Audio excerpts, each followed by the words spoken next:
Assalamualaikum warahmatullahi wabarakatuh. Sampurasun, salam sejahtera untuk kita semua. Teman-teman, di Indonesia ini, di bumi Nusantara ini, panggilan atau sematan gelar seperti kiai, ustadz, alim ulama, atau bahkan sampai kepada gelar-gelar seperti habaib, sepertinya terlalu mudah disematkan, terutama kalau kita bicara soal ustadz atau ulama, ya. Sepertinya terlalu gampang gelar itu disematkan oleh masyarakat kepada orang-orang yang belum tentu memenuhi kriteria, belum tentu pantas atau belum tentu sudah makomnya untuk dipanggil dengan gelar-gelar tersebut. Apalagi kalau ditambah ada gelar-gelar lain yang diaku-aku seperti gelar habaib, yang sepertinya menjadi gelar paling tinggi di dalam umat Islam menurut mereka, ya.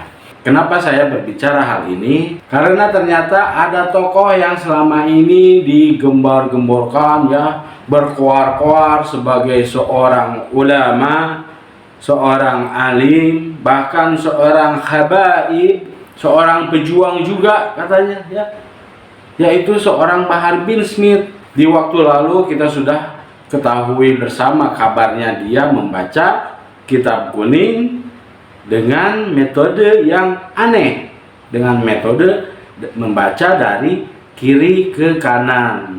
Itu saja sudah menunjukkan bahwa kapabilitasnya sebagai seorang alim, sebagai seorang ulama atau ustadz atau ahli agama dipertanyakan.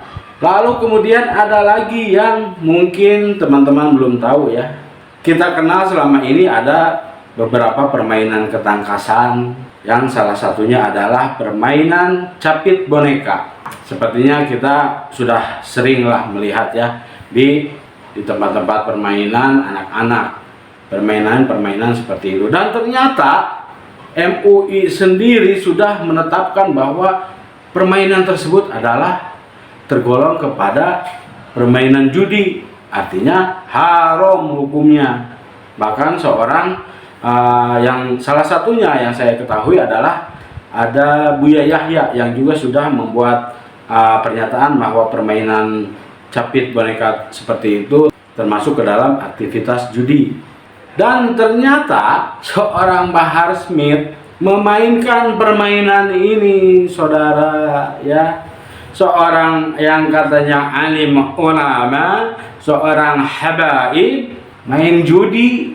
Kita tidak bisa beralasan bahwa dia belum tahu, karena dia mengaku atau diakui sebagai seorang alim ulama, seorang ahli agama, bahkan seorang habaib. Jadi rasanya sangat aneh sekali kalau dia tidak tahu hukumnya, ya.